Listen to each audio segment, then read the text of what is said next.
যদি সরকার আমাদের ওই নিরাপত্তা নাই দিতে পারে তাহলে সরকারের কাছে আমাদের অনুরোধ, আমাদের জ্যান্ত মাটিতে পুঁতে দিক। আমরা বেঁচে থাকতে চাই না, আমরা সম্মান নিয়ে মৃত্যুবরণ করতে চাই।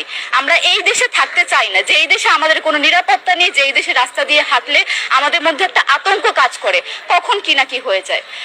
আইন উপদেষ্টা বললেন যে ধর্ষকের নাকি ফাঁসি দেওয়া সম্ভব হবে না, তাহলে নাকি নিরীহ মানুষকেও মাঝে মধ্যে ফাঁসি দিয়ে ফাঁসির ব্যবস্থা করা, মিথ্যা মামলায় ফাঁসি দিয়ে ফাঁসির ব্যবস্থা করা হতে পারে।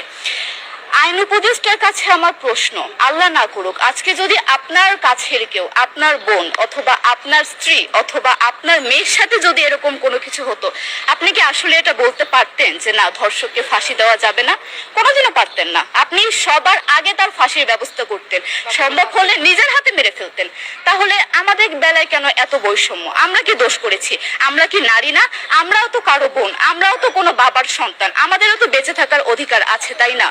কিছু হলে মেয়েদের পোশাকের দোষ দেওয়া হয়। আমার কাছে প্রশ্ন, একটা 8 বছরের শিশুর মধ্যে এরকম কি থাকতে পারে যেটা একটা পুরুষকে অ্যাট্রাক্ট করবে, যেটা একটা পুরুষকে সিডিউস করবে?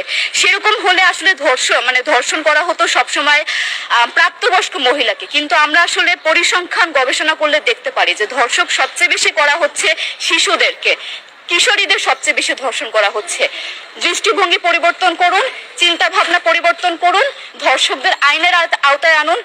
যদি আইন উপদেষ্টা অথবা প্রশাসন যদি ধর্ষকদের শাস্তির ব্যবস্থা না করতে পারে, আমাদের হাতে তুলে দেন, আমরা নিজেদের হাতে শাস্তি দিয়ে দিতে পারবো। এই সাহস আমাদের মধ্যে আছে। বেঁচে থাকার জন্য আমাদের যতটা কঠিন হতে হবে আমরা কঠিন হওয়ার জন্য প্রস্তুত আছি।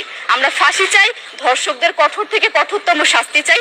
যতদিন না পর্যন্ত ফাঁসি দেওয়া হবে, যতদিন না পর্যন্ত ধর্ষকদের শাস্তির ব্যবস্থা করা হবে, আমরা আমাদের আন্দোলন অব্যাহত রাখবো।